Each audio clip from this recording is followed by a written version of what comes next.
to the United Kingdom for them.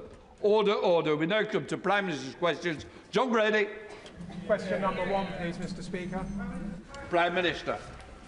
Mr. Speaker, just picking up on your comments, can I say that on Monday night I spoke to President Zelensky and he wanted me to pass on to you his thanks for attending in Ukraine, particularly on the 3rd anniversary of the massacre at Bucha, which I've been to Bucha. It's a terrible, terrible 3rd anniversary, so I pass on those thanks.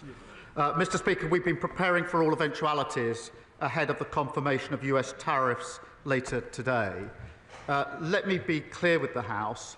A trade war is in nobody's interests, and the country deserves, and we will take, a calm, pragmatic approach. That's why constructive talks are progressing to agree a wider economic prosperity deal with the US. That's why we're working with all industries and sectors likely to be impacted. Our decisions will always be guided by our national interest, and that's why we have prepared for all eventualities, and we will rule nothing out. Mr. Speaker, our deepest sympathies are with the people of Myanmar and Thailand. We are sending immediate life-saving support to assist their efforts. May I also extend my personal condolences to the family, friends and colleagues of Christina McKelvey. She was much loved and will be sorely missed, especially by our colleagues in the SNP here and in Scotland. Mr. Speaker, this morning I had meetings with ministerial colleagues and others. In addition to my duties in this House, I shall have further such meetings later today. John Grady. Thank you, Mr. Speaker. This week, the full state pension will rise by £472 a year, putting money in the pockets of pensioners in Glasgow and across the United Kingdom. Does the Prime Minister agree with me that this rise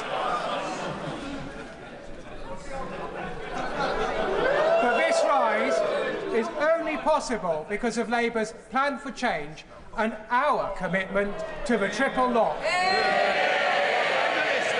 Well, he's absolutely right. We can commit to the triple lock because we've restored stability after they crashed the economy. And that means, Mr. Speaker, next week 12 million pensioners will receive up to £470 more. That's an extra £1,900 over this Parliament, including 1 million pensioners in Scotland. And the contrast couldn't be clearer. The Shadow Chancellor called the triple lock unsustainable, and the Leader of the Opposition wants to means test the state pension so that she can cut it. Leader of the Opposition, can we bear it up? Mr. Speaker, the triple lock was a Conservative policy. Rather than...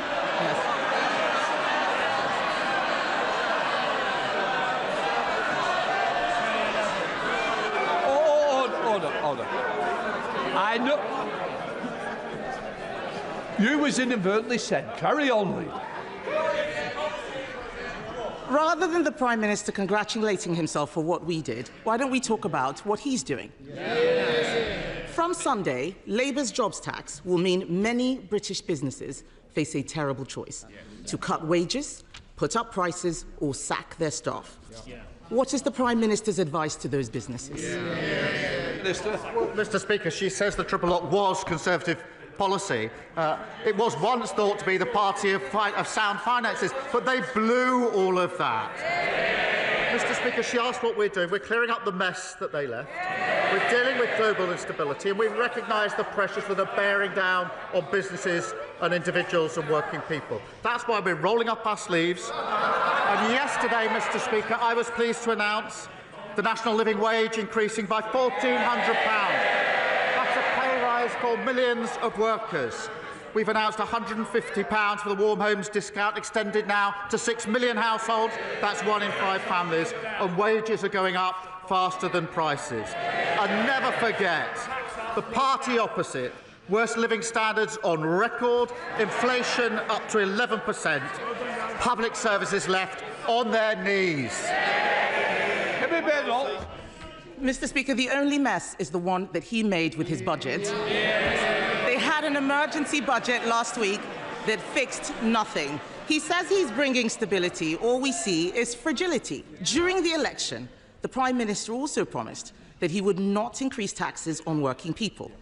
But even the OBR says that the jobs tax will be passed on to workers. On average, families will be £3,500 poorer. Why should anyone trust him again? Prime Minister. Well, her fantasy figure is about as much use as Liz Truss's economic planning.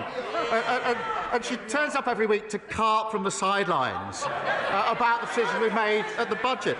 Yesterday, Mr. Speaker, she held a press conference and she couldn't say whether she would reverse the decisions that we made at the budget. Now,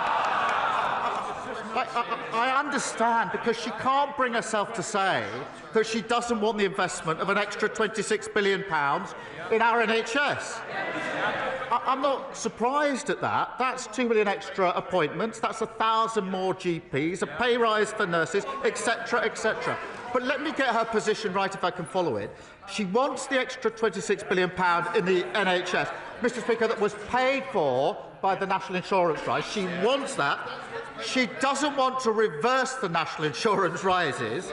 So she's now reduced this absurd position of voting in the budget, carping against a budget that she actually agrees with. Mr. Speaker, I don't agree with making people poorer. I don't agree with pensioner poverty. I don't agree.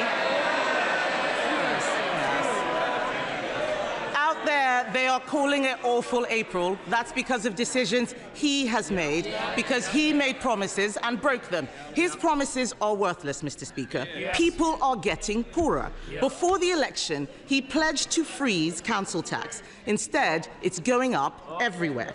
Even in Birmingham, where there's 17,000 tonnes of rubbish uncollected on the streets. Does the Prime Minister regret promising the British people he would freeze their council tax when he has so obviously failed? Prime Minister. Well, I have to ask, if she doesn't want people to be poorer, why didn't she resign when she was in government? Mr. Speaker, the last government put up council tax for 12 years in a row. She, I think, was actually Minister for Council Tax. And in the year she's been, what she do? She put it up. And even now, the Conservatives' own Local Government Association manifesto, so currently their position, page 9, we asked the government to remove the caps on council tax. So who's leading the charge? Hampshire County Council, they wanted a 15% hike, we said no. Slough Council wanted a hike, we said no. Windsor and Maidenhead was Tory, now Lib Dem. They wanted to hike and we said no. And it's no surprise that council tax is £300 cheaper under Labour councils than under Tory councils. Mr. Speaker, he doesn't want to talk about Birmingham, and that's because he knows the situation. So I'll say it again. 17,000 tonnes of rubbish on Birmingham streets. Normally, a state of emergency is called for natural disasters, not Labour ones.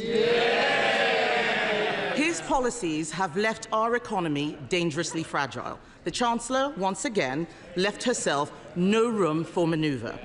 Economic experts, real economists, say she will either have to break her fiscal rules or put up taxes. Which will it be?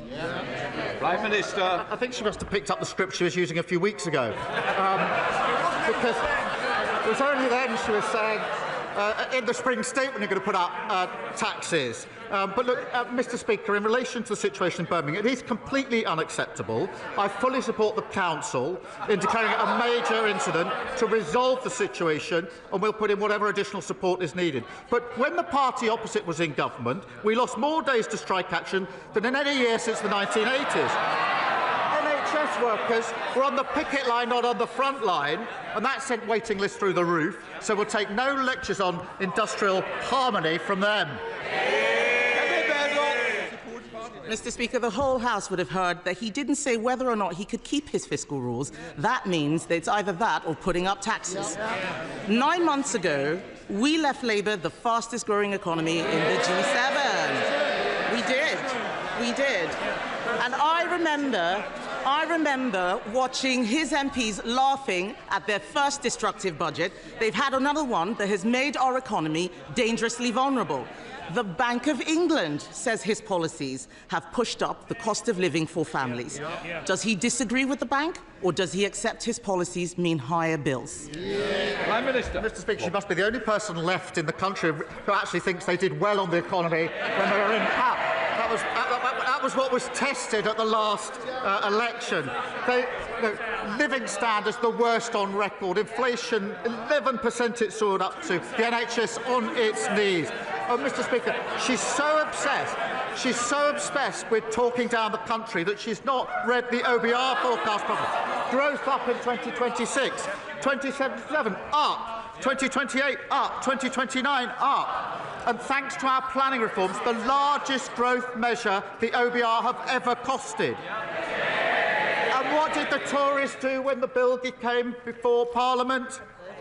They abstained. Well, you don't grow the economy or build houses by yourself. They're the same old party. They haven't changed. Nothing's new. Mr. Speaker, he talks about inflation. We left it at 2%. It is now twice what the OBR forecast when we were in government. The fact is, his decisions have made our economy fragile, just as we face global trade wars. In November, I urged him to seize the draft US trade deal Conservatives negotiated. Instead, Mr. Speaker, he lost our most experienced trade negotiator. It's no wonder he can't get a tariff deal for British cars. On this side of the House, we secured investments for that industry, £600 million from BMW, £2 billion from Nissan, £4 billion from Jaguar Land Rover. Labour's record is a car industry in crisis, even before tariffs. There are 25,000 more jobs now at risk. He says he's preparing for eventualities. Can the Prime Minister tell us exactly what he is doing to protect the British car industry from his failure to negotiate? Prime Minister. We're taking a calm, pragmatic approach and keeping our feet on the ground. There are constructive talks that are ongoing on a wider economic prosperity deal with the US. That is really important at this moment. We are working with all sectors that are likely to be impacted, and we're guided by our national interest at all times. And that's why we've said we won't rule anything out. But it is important at a moment like this that we don't have knee-jerk reactions, that we are actually cool-headed about this, and that's why we won't rule anything out. But she's the Trade Secretary. She was the Trade Secretary, Mr. Speaker, who failed to get a trade deal with the US. Mr. Speaker, today the Trump administration will announce new tariffs that will hurt working people in the US and around the world. Would the Prime Minister agree with me that at a time when big tech has grown fat by corrupting our politics and preying on young people, that the wrong approach would be to pander to his bullying tactics and detect millionaires in his imperial court by cutting the digital services tax? Can he assure the public that the poorest won't get cuts while the richest get a free ride? Prime Minister. Well, I thank her for raising this. It is an important issue, and there are issues in relation to Northern Ireland in particular that we have to deal with very carefully. We will, Mr. Speaker, always put the national interest first, and that's why I'm pleased that talks are ongoing and they're constructive talks. I do believe that a trade war is in nobody's interest, and all of the sectors and industries impacted are of the same view. So we'll continue to make that progress in the national interest. The Leader of the Liberal Democrats, Sir Ed Davey. Thank you, Mr. Speaker. Can I associate myself with the earlier remarks of the Prime Minister, particularly about Myanmar and Thailand? And can I support the aid that is going, and hope that despite the budget cuts we can be as generous as possible because of the humanitarian crisis there? Mr. Speaker, the Prime Minister has shown commendable leadership over Ukraine with his plan for a military coalition of the willing against Putin. Will he now provide similar leadership with an economic coalition of the willing against Trump's tariffs for free trade so we can avoid a global trade war and a global recession? Prime Minister. Mr. Speaker, I think every week he tries to tempt me to make what I think is a false choice between our relationship with the US and our relationship with other countries, particularly Europe. I think that's the wrong choice on defence, on security and intelligence, for reasons that we've rehearsed across this chamber.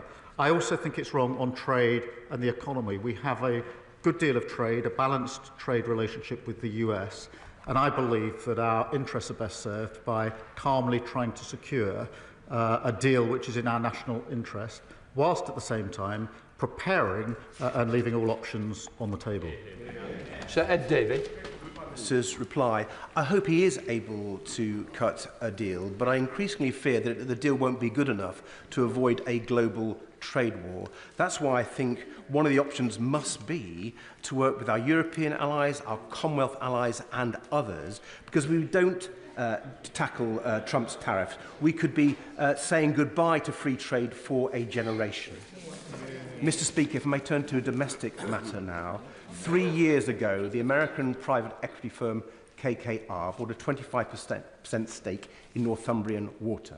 Since then, people across the North East have seen their water bills soar, whilst in last year alone, Northumbrian Water has dumped nearly 1 million tonnes of raw sewage into Durham's Whitburn Coast Conservation Area.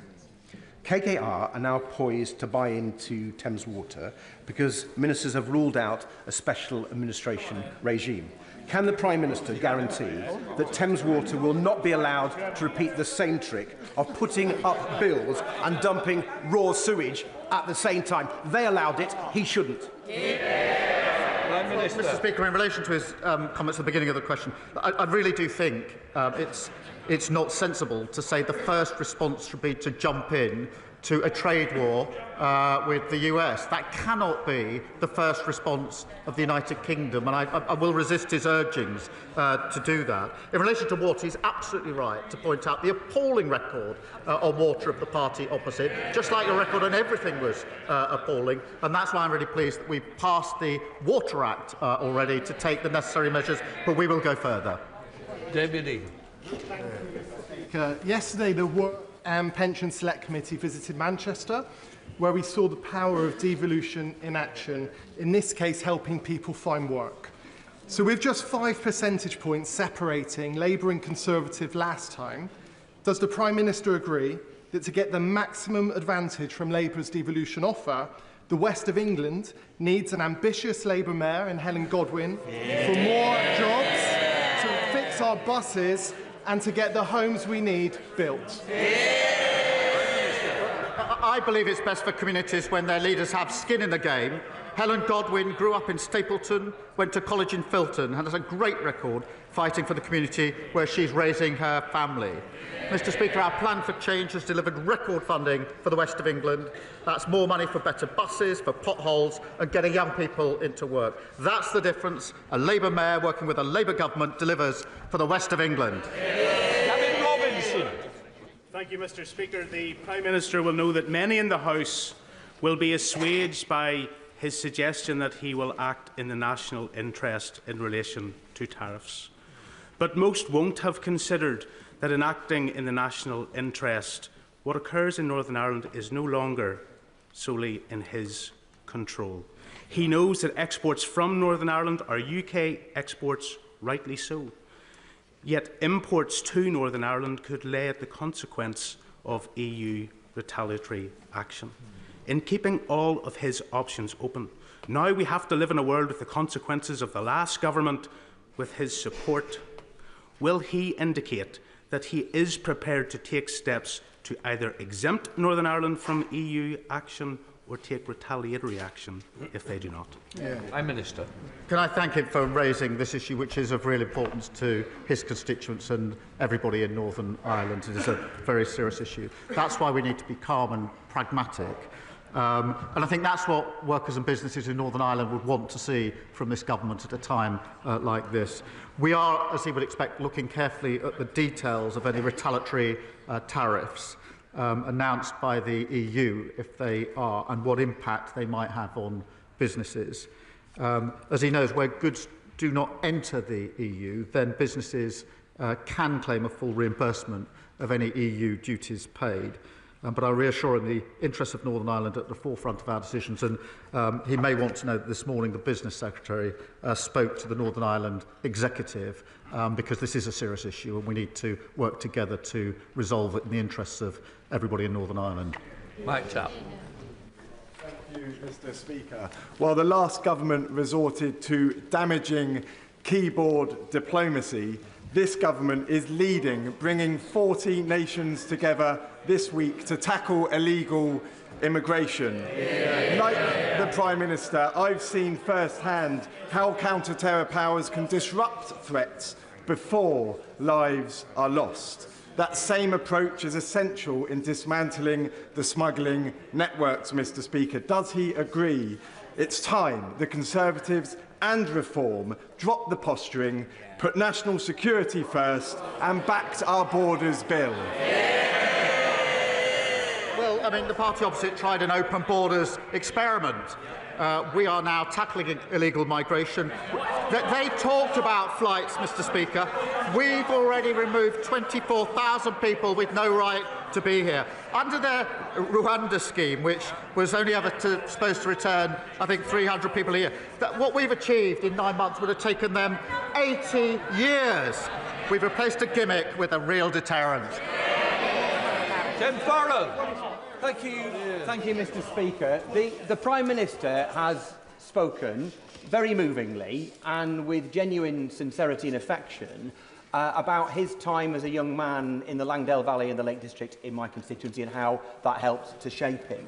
So I wonder if he's aware that the hill farmers who maintain those stunning landscapes in the lakes and elsewhere will be earning on average significantly less or barely half the national minimum wage due to cuts in their income, despite the fact they provide the backdrop to the remarkably important tourism economy. So would you agree to meet with me and upland farmers in the lakes and the dales so that we can design a scheme together to end this poverty and equip our hill farmers to produce food and protect our epic landscapes for generations to come? Yeah. Minister.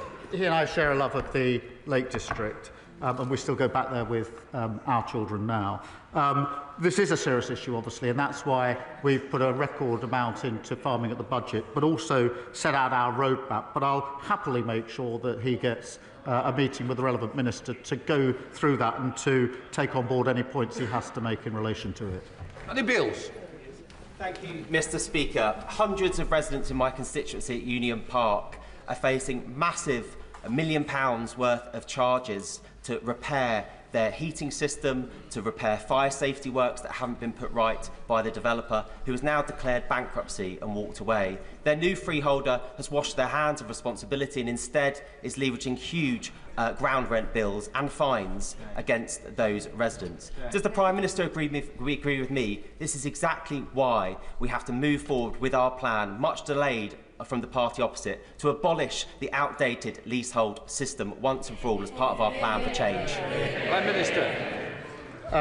The Deputy Prime Minister is saying absolutely in my ear. Mr. Speaker, we will end the feudal leasehold system, which has left millions of homeowners subject to unfair costs and unreasonable practices. Our reforms include clear standards for repairs and maintenance, and this will give homeowners a greater say in how their homes are managed. And I know the Housing Minister will have heard what he said. Mr. Speaker, this Labour government has failed the British public at every turn. They have abandoned the WASPy women, leaving them without compensation they deserve. They have turned their backs on pensioners by failing to support the winter fuel allowance. They have let down children by keeping a two-child benefit cap in place, and they will inflict further hardship on the most vulnerable by slashing £5 billion from benefits. But perhaps the most immediate and visible failure, one that poses an immediate and direct health risk to the people of Birmingham, is the appalling financial mismanagement of Labour-run Birmingham City Council. After more than a decade of Labour control, their incompetence has led to mountains of uncollected rubbish piling up on every street, so vast that it can be seen from satellites orbiting space.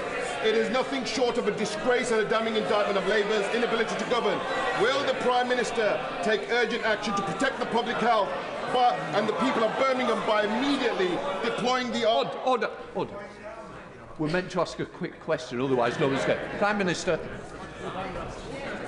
Well, I've said the situation in Birmingham Council is completely unacceptable, but he might want to tell his constituents that we've delivered 2 million extra appointments for the NHS, so waiting lists are coming down for his constituents. We've delivered the national living wage, a £1,400 increase, including for his constituents. We've got record investment into this country, growing the economy, including for his constituents. Blunder. Thank you, Mr. Speaker. My constituents in Harewood and Middleton North are grafters. They want to work and they want to see opportunities created and the skills and investment in infrastructure that we need in future. I welcome the Prime Minister's commitment to fix the transport system in the north of England that's been holding us back, and I would like to invite him to the Atom Valley Development Zone in my constituency to discuss how we can create skilled jobs in North Greater Manchester. Yeah. Prime Minister. Well, I'm grateful for our question. We will unlock growth across the country in partnership with local leaders and giving powers to those with skin in the game. And we'll fix the North's broken transport system, another thing they left in a complete mess, with nearly £1.7 billion for local buses, for roads and for trams, and an additional £415 million to upgrade the Trans-Pennine route and fixing millions of potholes. And obviously I'll consider her kind invitation. In room. Thank you, Mr. Speaker. Since the Prime Minister and I last spoke, more than 6,000 people have signed an open letter to the Health Secretary in support of North Devon District Hospital, which faces a 10-year wait for urgent repairs. Please can I ask the Prime Minister why the hospital is still being denied a ministerial visit, and will the government consider the Trust's emergency plans, meet with me and the Trust so we can discuss keeping the operating theatres open beyond 2027 to meet capacity? Prime Minister. As in our previous exchange, obviously the unfunded promises, fancy promises of the party opposite, meant his hospital would never have been delivered. They shouldn't moan, they should apologise to his constituents. We had to take tough decisions to make the programme deliverable, which is what we've done. We will continue to support the Trust to maintain facilities in advance of the new hospital investment. And the Minister for Secondary Care will be visiting the hospital, and that will be an opportunity, I hope, for the necessary discussions. Jack Mr. Speaker, Stone Lodge Academy, a special school in Ipswich, will be one of the first schools in the country to benefit from a new breakfast club this month. Yeah. It's an important step to tackling Suffolk's decade-long SEND crisis, as is the multi-million-pound funding settlement given to opening new specialist places across the county.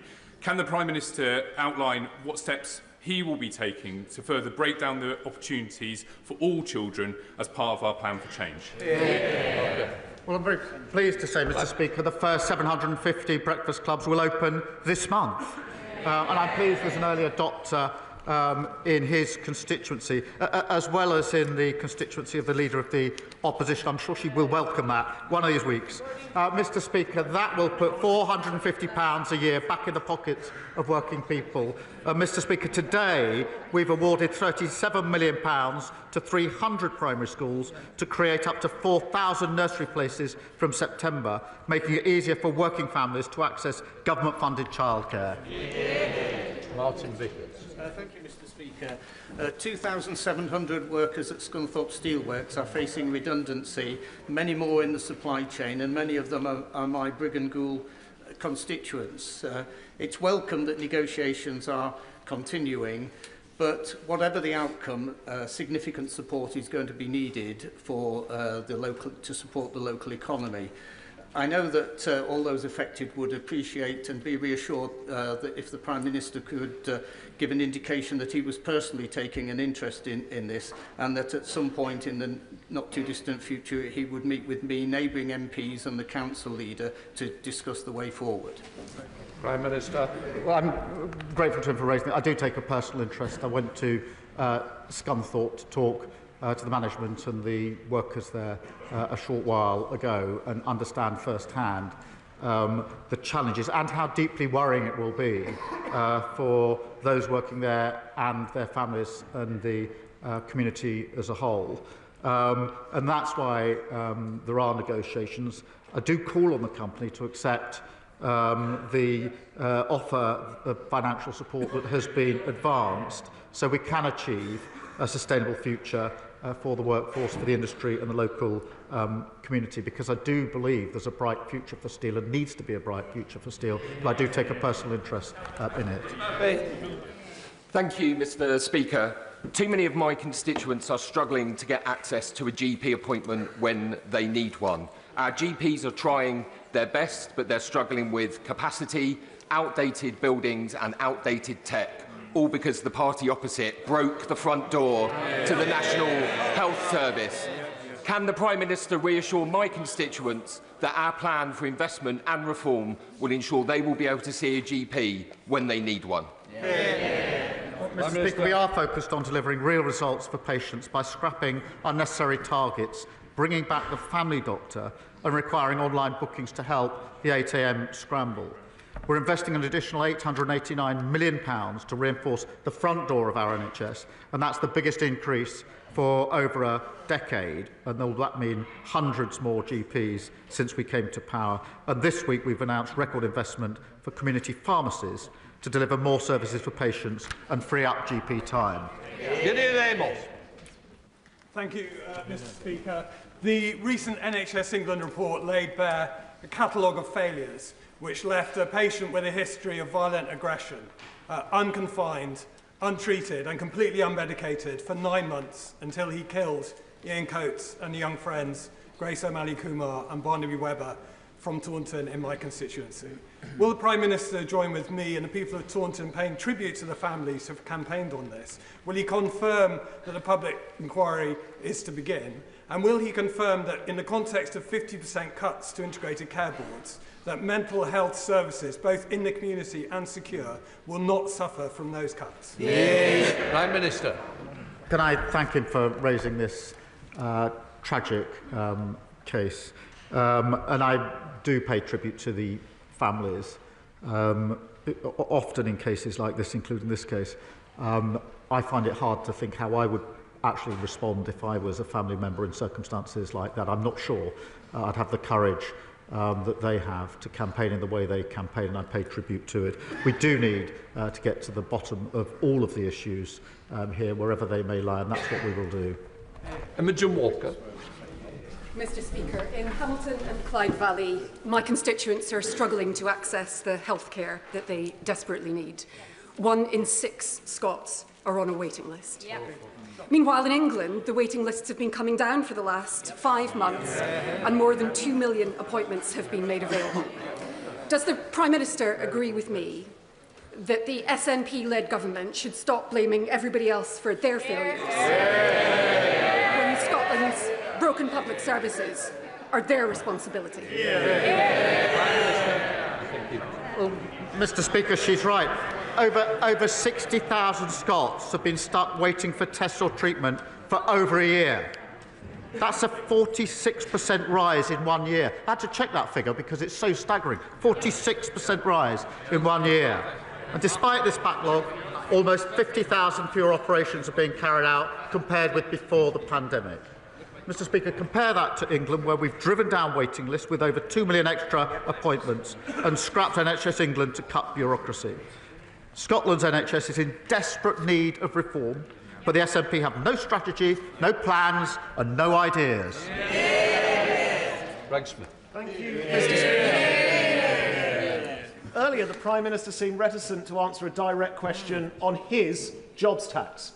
So, next time he comes to my constituency to enjoy the beautiful Buckinghamshire surroundings of Chequers, will he go 5 minutes up the road to Wendover, visit Rumsey's handmade chocolate, and explain to Kate Rumsey why his and his Chancellor's choices have led to a 15% increase in their costs, that they've already had to lay people off and reduce the hours of those that they still employ?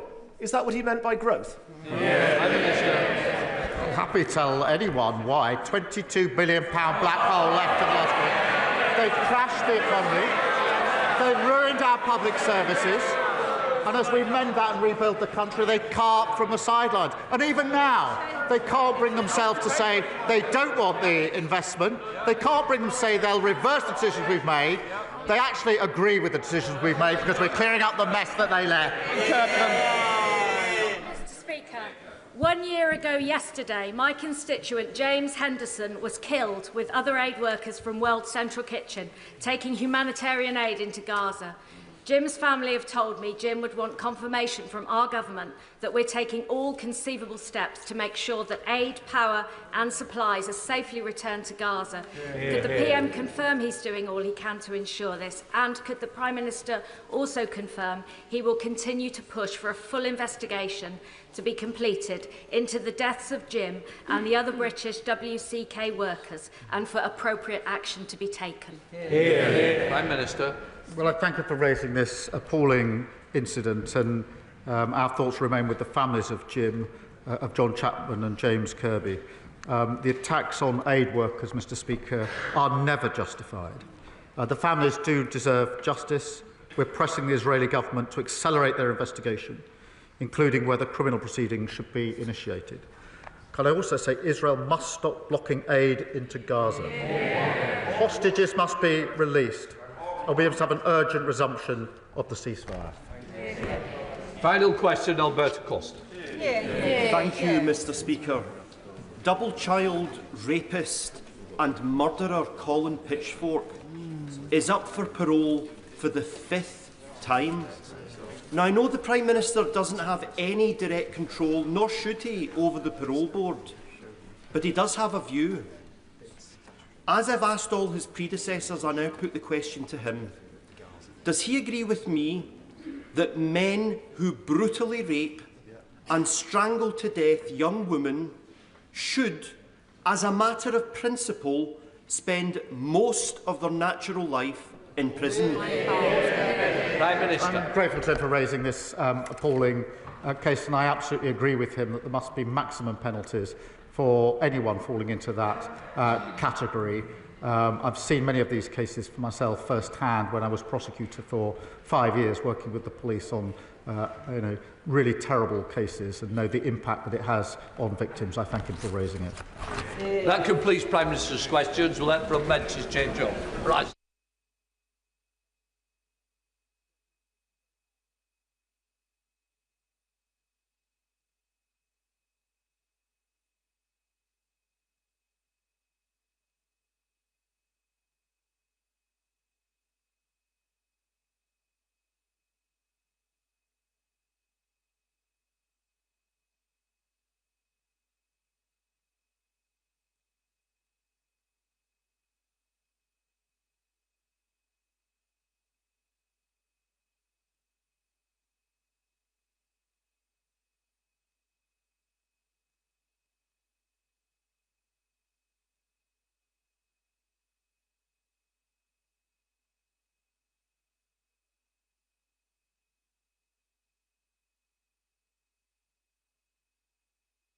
Right, let us come to the urgent question. David